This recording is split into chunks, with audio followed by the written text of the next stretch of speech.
Assalamualaikum warahmatullahi wabarakatuh. Semoga siapapun yang sedang menonton video ini selalu diberi kesehatan, ketenangan hati, dan hari-hari yang cukup untuk bernapas sejenak dari lelahnya dunia. Terima kasih sudah mampir dan meluangkan waktu di channel ini. Jika di tengah cerita nanti kamu merasa tersentuh, jangan ragu untuk menekan tombol like. Tuliskan pendapatmu di kolom komentar dan subscribe agar kita bisa terus berbagi kisah-kisah kehidupan yang mungkin terasa dekat dengan keseharian kita. Pagi itu, sebuah bank besar di pusat kota tampak seperti biasanya. Pintu kaca otomatis terbuka dan tertutup tanpa henti. Lantai mengilap, pendingin ruangan dingin. Suara mesin antrean berbunyi pelan namun pasti. Di tempat seperti ini, semuanya berjalan cepat, rapi, dan terukur. Waktu adalah angka, senyum adalah standar, dan kesabaran seringkali hanya sebatas prosedur. Di balik meja customer service, seorang pegawai muda merapikan berkas sambil menunggu nomor berikutnya. Ia tidak tahu bahwa hari itu bukan sekadar hari kerja biasa. Tidak ada firasat buruk, tidak ada tanda-tanda istimewa, hanya satu pagi yang tampak sederhana, seperti pagi-pagi lainnya, sampai seseorang melangkah masuk dengan langkah pelan, pakaian lusuh, dan wajah yang membawa cerita panjang yang belum sempat diucapkan. Dan dari pertemuan yang tampak sepele itulah sebuah perjalanan tentang empati, harga diri, dan pilihan hidup akan dimulai. Pagi itu, langit kota masih berwarna pucat, ketika pintu kaca bank besar di pusat kota mulai terbuka satu persatu. Udara dingin dari pendingin ruangan langsung menyambut setiap langkah yang masuk, seolah mengingatkan bahwa di tempat ini semuanya harus berjalan rapi, cepat, dan terkendali. Lantai mengilap, memantulkan bayangan lampu putih yang tertata simetris. Di dinding, jam digital berdetak tanpa suara, menghitung waktu yang terasa selalu kurang bagi siapapun yang bekerja di dalamnya. Di balik meja customer service bernomor 3, Raka merapikan map-map plastik berisi formulir. Kemeja birunya disetrika rapi, name tag terpasang lurus di dada. Setiap pagi, ia selalu datang 15 menit lebih awal, bukan karena tuntutan, melainkan kebiasaan. Baginya, bekerja di bank ini bukan sekadar mencari gaji. Ini adalah tempat ia menaruh harapan tentang hidup yang lebih tertata, tentang masa depan yang perlahan bisa dibangun. Raka bukan pegawai yang menonjol. Ia tidak banyak bicara, tidak pula mencari perhatian. Namun, hampir semua nasabah mengenalnya sebagai orang yang sabar dan mudah tersenyum. Senyum yang tidak dibuat-buat, senyum yang lahir dari rasa hormat kepada siapapun yang duduk di depannya. Ia percaya setiap orang yang datang ke bank membawa cerita masing-masing, meski yang terlihat hanya setumpuk berkas dan angka di layar komputer. Suara mesin antrean berbunyi pelan. Nomor berganti. Raka mengangkat kepala, menatap layar, lalu berdiri, sedikit membungkuk ketika nasabah berikutnya mendekat. "Selamat pagi, ada yang bisa saya bantu?" ucapnya dengan nada hangat yang konsisten. Seolah kalimat itu tidak pernah kehilangan makna, meski diulang puluhan kali sehari. Di sekelilingnya, suasana bank bergerak cepat. Para teller bekerja dengan gerakan efisien. Jari-jari mereka menari di atas mesin hitung. Para satpam berdiri tegap, mata mereka sigap mengawasi setiap sudut ruangan. Di ruang tunggu, orang-orang duduk berjejer. Sebagian sibuk dengan ponsel, sebagian lain tampak gelisah menunggu giliran. Tidak ada yang banner-banner saling memperhatikan. Di tempat ini, setiap orang seakan berada di dunianya sendiri. Roka sesekali melirik ke arah kaca besar yang memisahkan area pelayanan dengan ruang manajer. Di balik kaca itu, dunia terasa berbeda, lebih sunyi, lebih berjarak. Ia tahu betul, bank ini menjunjung tinggi profesionalisme dan citra. Semua harus sesuai standar, semua harus tampak sempurna. Namun di balik itu semua, Raka masih menyimpan sisi idealis yang belum tergerus rutinitas. Ia masih percaya bahwa bekerja dengan baik bukan hanya soal angka dan target, tetapi juga soal memperlakukan manusia dengan layak. Keyakinan itu tumbuh sejak kecil dari ibunya yang selalu berkata bahwa pekerjaan apapun akan kehilangan makna jika dilakukan tanpa hati. Jam menunjukkan pukul 9, lewat sedikit. Antrean mulai memanjang. Raka menarik napas pelan, menegakkan punggung, lalu kembali fokus pada layar komputernya. Tidak ada firasat apapun pagi itu. Tidak ada tanda-tanda bahwa hari ini akan berbeda dari hari-hari sebelumnya. Di matanya, ini hanyalah satu pagi biasa di sebuah bank besar. Pagi yang rapi, terukur dan berjalan seperti seharusnya. Ia belum tahu, di balik rutinitas yang tampak tenang itu, akan ada sebuah pertemuan kecil yang kelak menguji semua keyakinan yang selama ini ia pegang erat. Pintu kaca bank kembali terbuka, kali ini dengan suara yang lebih pelan dari biasanya. Seorang nenek melangkah masuk dengan langkah yang hati-hati. Pakaiannya sederhana, bahkan cenderung lusuh. Kemeja panjang berwarna coklat pucat yang warnanya sudah memudar dimakan waktu, dipadu dengan rok gelap yang tampak sering dicuci. Di tangannya, ia menggenggam tas kain kecil yang sudah tampak menipis di beberapa bagian. Nenek itu berhenti sejenak di dekat pintu, matanya menyapu ruangan yang luas dan dingin, penuh meja, layar, dan orang-orang yang bergerak cepat. Dahinya sedikit berkerut, bukan karena marah, melainkan bingung. Di hadapannya, berdiri mesin antrean digital dengan layar sentuh yang menyala terang, sebuah benda yang tampak asing baginya. Ia mendekat, menatap layar itu cukup lama, tangannya terangkat, ragu-ragu, lalu turun kembali. Beberapa detik berlalu, namun angka antrean tetap tidak keluar. Di belakangnya, dua orang nasabah mulai berdiri agak terlalu dekat. Salah satunya melirik jam tangan, menghela napas pelan, sementara yang lain sibuk membuka ponsel dengan gerakan kesal. Raka memperhatikan dari balik meja. Awalnya hanya sekilas, namun semakin lama, pandangannya tertahan. Ada sesuatu dari cara nenek itu berdiri, tenang, tapi canggung, yang membuatnya sulit berpaling. Ia melihat nenek itu mencoba kembali menyentuh layar, kali ini terlalu pelan, hingga mesin tidak merespons. Nenek itu tersenyum kecil, seolah meminta maaf pada benda mati yang tidak memahaminya. "Bu," itu ditekan. Terdengar suara seorang nasabah dengan nada datar, tanpa menoleh. Nenek itu mengangguk cepat. "Iya nak, sebentar," jawabnya pelan. Tangannya kembali terangkat, kini sedikit gemetar. Raka merasakan sesuatu menggelitik di dadanya. Naluri untuk berdiri dan membantu muncul begitu saja. Namun bersamaan dengan itu, ia teringat SOP yang tertempel rapi di ruang briefing. Petugas hanya membantu di meja pelayanan, kecuali ada izin khusus. Ia melirik ke arah meja manajer, memastikan tidak ada mata yang sedang memperhatikannya. Nenek itu akhirnya berhasil mendapatkan nomor antrean. Kertas kecil keluar perlahan dari mesin. Ia mengambilnya dengan hati-hati, lalu menatap angka di sana seperti membaca pesan penting. Senyum tipis muncul di wajahnya. Lega, namun tetap canggung. Ia melangkah ke kursi tunggu paling ujung, duduk dengan posisi punggung tegak, tas kain diletakkan rapi di pangkuan. Beberapa menit berlalu, nomor antrean terus bergerak, namun sesekali terlewat. Ketika nomor nenek itu hampir dipanggil, ia justru berdiri dan berjalan mendekati papan informasi, mungkin takut salah dengar. Gerakannya pelan, membuat orang-orang di sekitarnya kembali gelisah.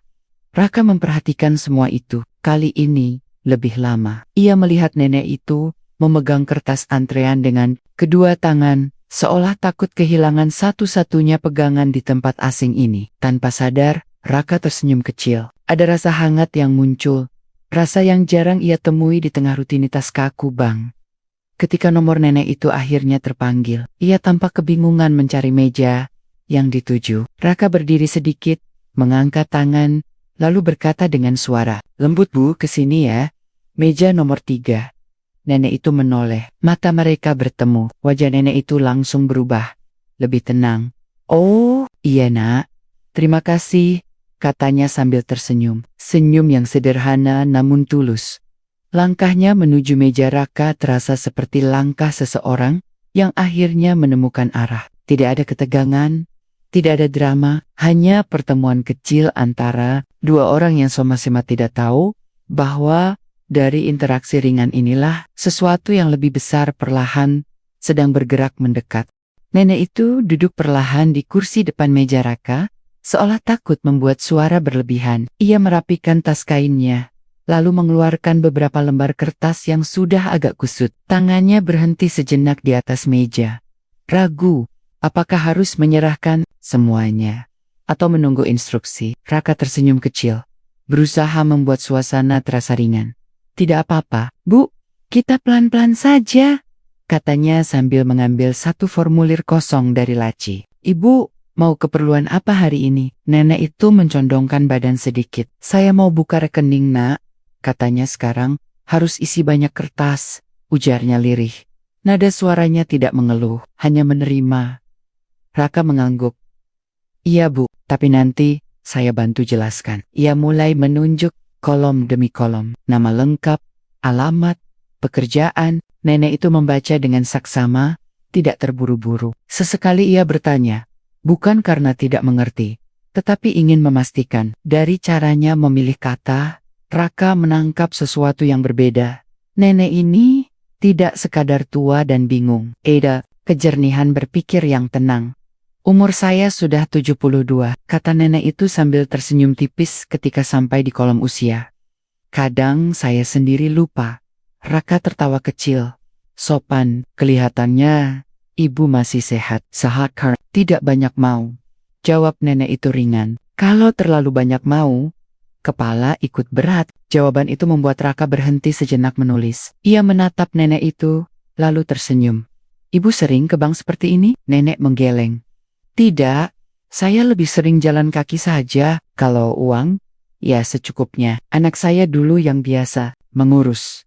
Kalimat itu terhenti sebentar. Ada jeda yang halus, hampir tak terasa. Sekarang, tanya Raka pelan, tidak ingin terlalu jauh.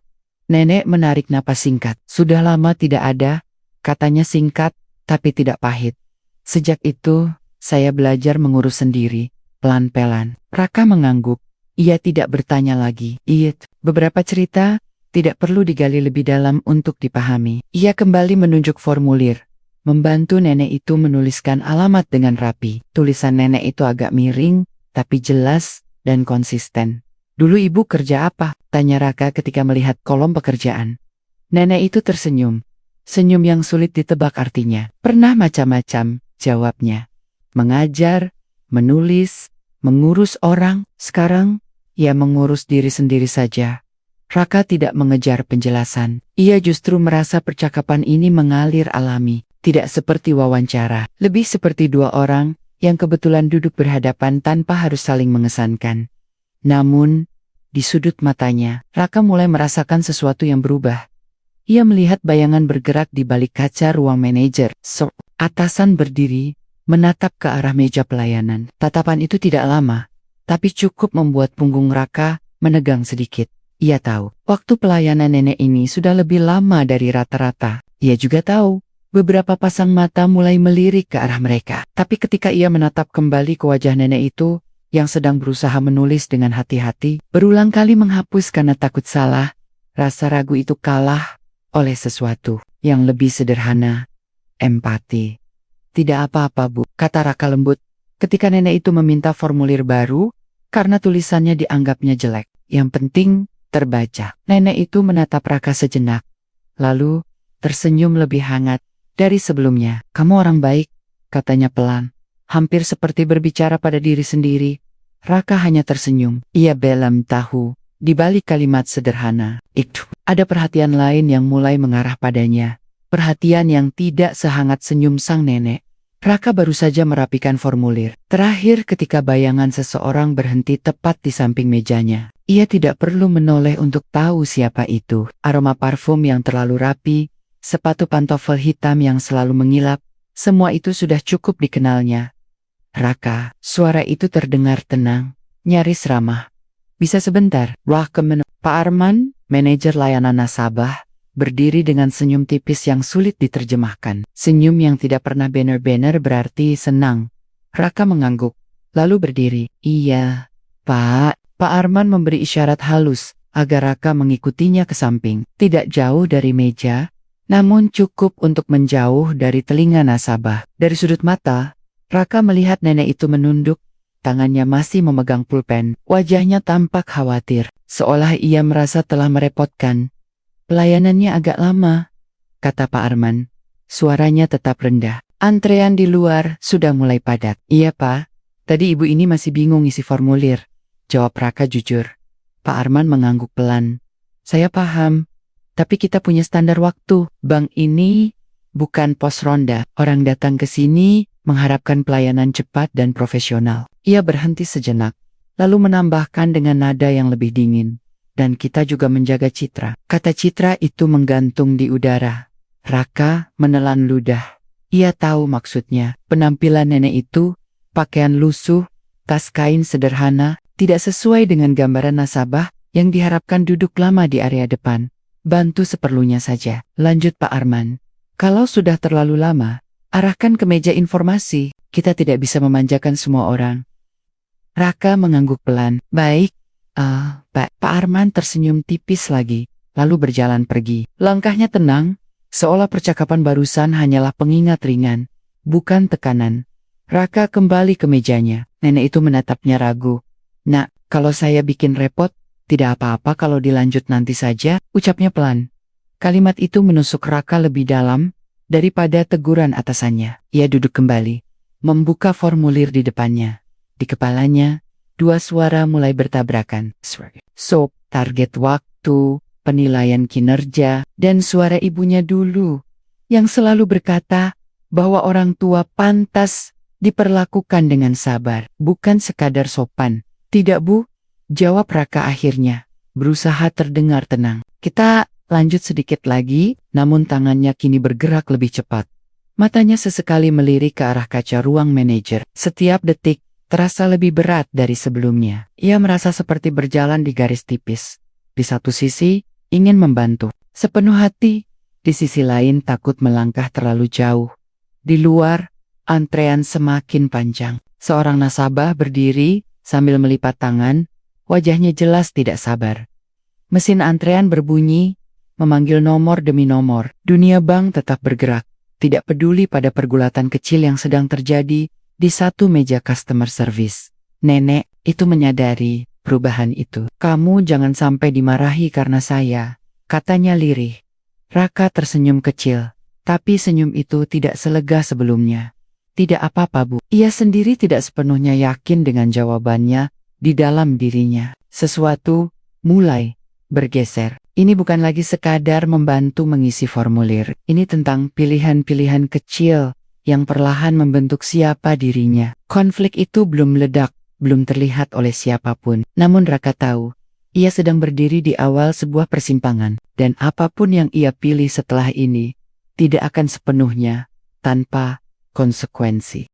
Suasana bank yang sejak pagi terasa tertib, perlahan berubah menjadi tegang. Antrean di layar digital bergerak lebih lambat dari biasanya. Beberapa nasabah mulai berdiri, mencondongkan tubuh.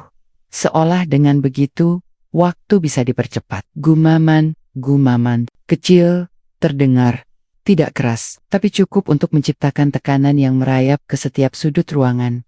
Raka masih duduk di depan nenek itu. Formulir hampir selesai. Tinggal beberapa tanda tangan dan verifikasi data. Namun baginya, waktu terasa seperti berlari terlalu cepat dan terlalu lambat sekaligus. Ia bisa merasakan tatapan-tatapan di punggungnya. Tatapan yang menilai, yang Bertonio tanya, mengapa satu meja begitu lama berhenti? Mas, ini kok lama sekali ya? Suara seorang pria terdengar dari belakang. Kali ini lebih jelas. Kami juga buru-buru. Raka mengangkat kepala, tersenyum. Sopan mohon bersabar Pak, sebentar lagi selesai. Nenek itu menunduk lebih dalam, tangannya mencengkeram tas kainnya. Nak, sepertinya saya memang harus ke lain waktu, katanya pelan. Suaranya hampir tenggelam oleh suara mesin antrean. Raka menatap wajah keriput itu. Di sana ada rasa sungkan yang dalam, rasa takut merepotkan dunia yang bergerak terlalu cepat. Ia terdiam sejenak, lalu menggeleng pelan. Tidak Bu, kita sudah sejauh ini. Saat itulah, langkah cepat terdengar mendekat. Pak Arman kembali berdiri di samping meja, kali ini tanpa senyum. Suaranya lebih keras, cukup untuk didengar beberapa orang di sekitar. Raka, katanya tegas, saya sudah ingatkan, ini sudah mengganggu antrean. Raka berdiri, jantungnya berdegup lebih kencang. Sedikit lagi, Pak. Data ibu ini hampir selesai. Pak Arman menatap layar komputer, lalu ke arah nenek itu. Sekilas saja, kamu tahu konsekuensinya. Kalau terus melanggar prosedur, ruangan seolah berhenti bergerak. Raka tahu, ini bukan lagi teguran halus. Ini peringatan terakhir. Ia bisa saja berhenti, mengarahkan nenek itu ke meja informasi. Menyelamatkan posisinya, tidak ada yang akan menyalahkannya. Setidaknya, secara resmi. Namun di saat yang sama, ia teringat bagaimana nenek itu berkali-kali meminta maaf hanya karena lambat menulis. Bagaimana ia duduk dengan punggung tegak, berusaha tidak merepotkan siapapun. Raka menarik napas dalam. Saya bertanggung jawab, Pak, katanya akhirnya. Suaranya tenang, meski dadanya bergetar. Izinkan saya menyelesaikan. Pak Arman terdiam beberapa detik. Wajahnya mengeras. Baik, katanya dingin. Silakan. Ia berbalik pergi. Langkahnya kali ini tidak setenang sebelumnya.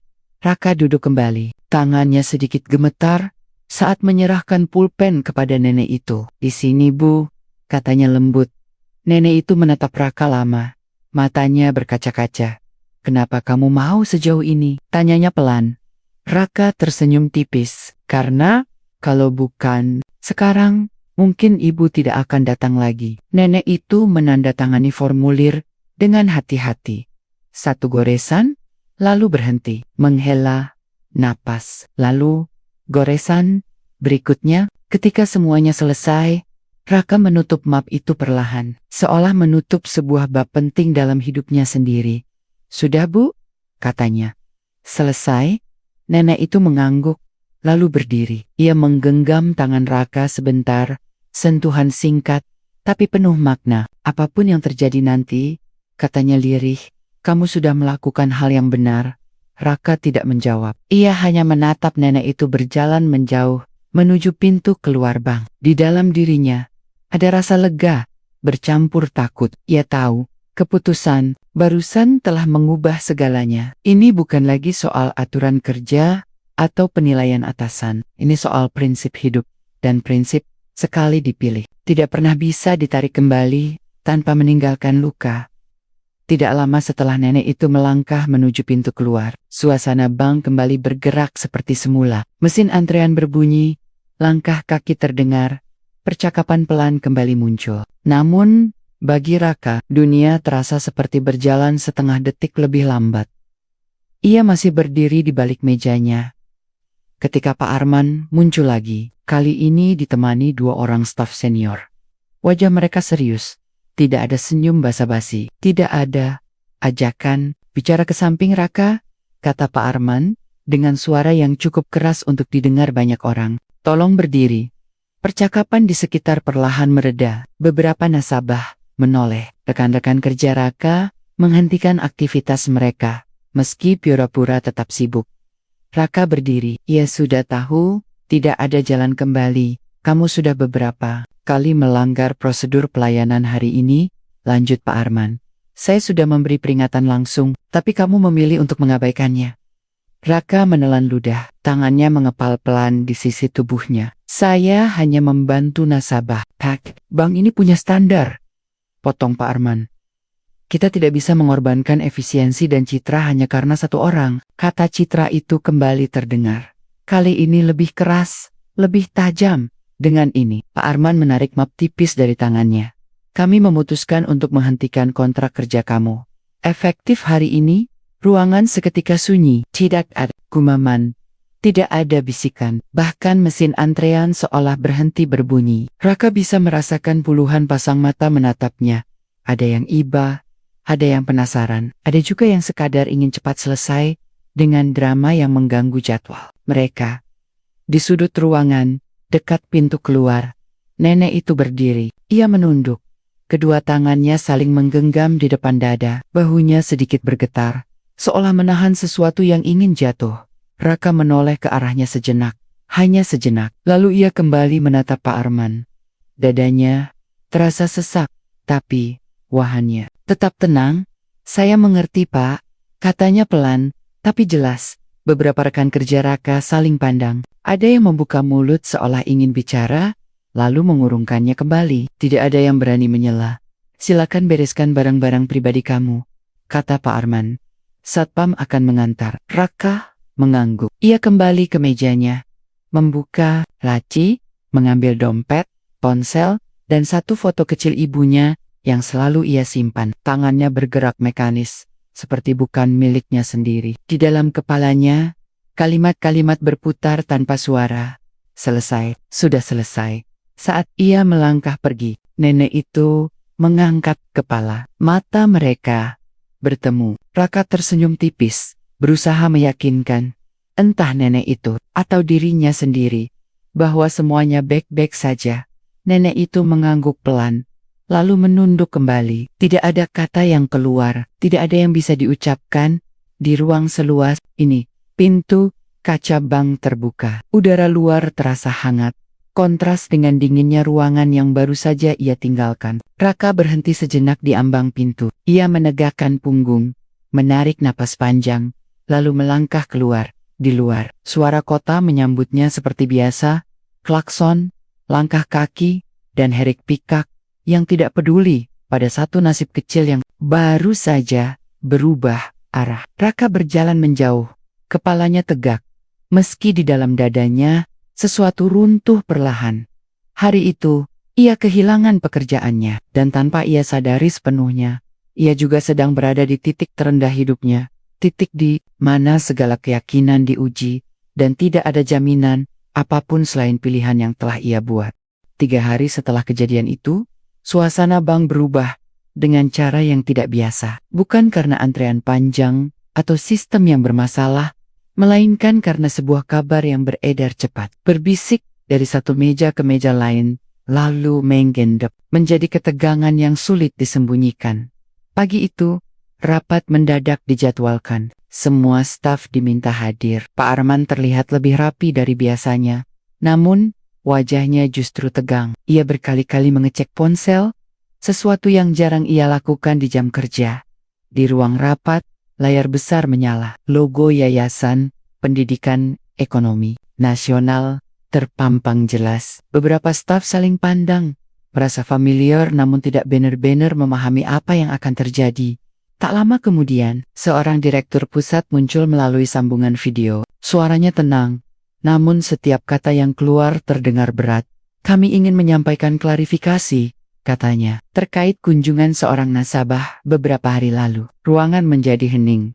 Perempuan lansia tersebut, lanjutnya, adalah salah satu pemegang saham lama bank ini, sekaligus pendiri Yayasan Pendidikan Ekonomi Nusantara. Yayasan yang selama puluhan tahun menjadi mitra strategis kita. Beberapa orang terperangah, ada yang refleks menutup mulut, ada pula yang langsung teringat wajah nenek berpakaian lusuh itu, tas kain, langkah pelan, senyum sederhana. Ibu Ratna Wijayanti, sebut direktur itu. Ia dikenal memilih hidup sederhana sejak putranya meninggal belasan tahun lalu. Ia jarang tampil di publik dan menolak perlakuan khusus. Pak Arman menelan ludah. Keringat tipis muncul di pelipisnya. Tujuan kedatangan beliau bukan untuk membuka rekening, suara di layar melanjutkan, melainkan untuk melihat secara langsung bagaimana nilai-nilai kemanusiaan dijalankan di institusi yang sejak awal ia dukung. Bukan dengan uang semata, tetapi dengan harapan. Ruangan terasa semakin sempit. Tidak ada yang berani bergerak. Beliau tidak mencari kesempurnaan prosedur, kata direktur itu. Beliau ingin tahu satu hal sederhana. Apakah empati masih punya tempat? Nama Raka tidak disebut, namun orang tahu. Satu-satunya orang yang menjawab pertanyaan itu bukan dengan kata-kata. Rapat berakhir tanpa banyak komentar. Para staf keluar dengan wajah campur aduk, malu, terkejut, dan resah. Pak Arman duduk paling akhir. Untuk pertama kalinya, jabatannya terasa rapuh. Di Tempot Lane, jauh dari gedung bank yang dingin itu, Raka sedang duduk di halte bus. Ia belum menemukan pekerjaan baru. Ponselnya bergetar. Sebuah pesan singkat dari nomor tak dikenal. Raka, ini Ratna. Kita perlu bertemu. Raka menatap layar lama. Nama itu terasa asing. Namun, ada sesuatu yang hangat di dadanya. Ia membalas singkat. Baik, Bu. Ia tidak tahu bahwa pertemuan sederhana di bank itu telah mengguncang sistem yang lebih besar dari dirinya. Ia juga belum tahu bahwa keputusannya hari itu yang membuatnya kehilangan pekerjaan, ternyata membuka mata seseorang yang selama ini diam mengamati. Dan untuk pertama kalinya, sejak dipecat, Raka merasa mungkin kejatuhannya tidak sia-sia. Raka datang lebih awal ke alamat yang tertera di pesan singkat itu. Sebuah rumah sederhana di pinggir kota, tidak besar, tidak pula mencolok. Pagar besinya sudah agak berkarat. Pot-pot tanaman berjejer rapi di teras. Sebagian daunnya menguning, namun terawat. Tidak ada penjaga, tidak ada tanda-tanda kemewahan. Pintu terbuka, sebelum Raka sempat mengetuk. "Nenek itu, Bu Ratna?" Tersenyum seperti saat pertama kali mereka bertemu. Pakaiannya tetap sederhana. Kali ini berupa blus putih polos dan kain. "Batik lama, kamu datang," katanya pelan. "Terima kasih." Mereka duduk berhadapan di ruang tamu kecil. Teh hangat disajikan tanpa basa-basi. Suasana terasa tenang, jauh dari dinginnya. "Bang, saya minta maaf," kata Bu Ratna. Tiba-tiba, "Bukan karena Bang, tapi karena kamu harus menanggung akibat dari pilihanmu." Raka menggeleng. "Saya tidak menyesal, Bu." Bu Ratna menatapnya lama, seolah menimbang sesuatu. "Itulah sebabnya saya ingin bertemu," katanya. "Bang itu bukan tempat yang salah, tapi mungkin bukan tempatmu." Ia lalu menceritakan segalanya tentang yayasan yang ia dirikan untuk pendidikan ekonomi rakyat kecil, tentang kekecewaannya melihat lembaga-lembaga besar lupa pada manusia, dan tentang alasannya datang ke bank tanpa identitas apapun. "Saya tidak mencari karyawan patuh," kata Bu Ratna. "Saya mencari manusia yang masih berani memilih benar, meski sendirian." Ia mengeluarkan sebuah map coklat dari tas kainnya. Di dalamnya ada tawaran beasiswa untuk melanjutkan pendidikan Raka, sekaligus dukungan modal untuk membangun program literasi keuangan bagi masyarakat kecil. "Kamu bebas memilih," katanya lembut. "Tidak ada kontrak, tidak ada kewajiban balas budi." Raka terdiam. Dadanya terasa penuh. Untuk pertama kalinya sejak dipecat, ia merasa dihargai bukan karena seragam, tapi karena sikap saya. "Terima kasih, Bu," ucapnya lirih.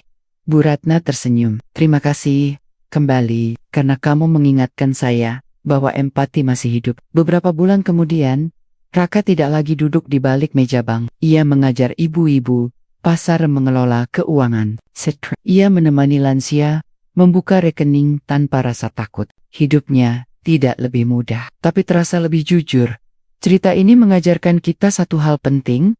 Kadang kehilangan pekerjaan bukanlah kegagalan, melainkan penunjuk arah. Kadang sistem menolak kita bukan karena kita salah, tapi karena hati kita terlalu manusiawi untuk ruang yang sempit. Jangan pernah meremehkan siapapun dari penampilannya, dan jangan takut memilih empati, meski dunia menyuruhmu untuk cepat dan dingin.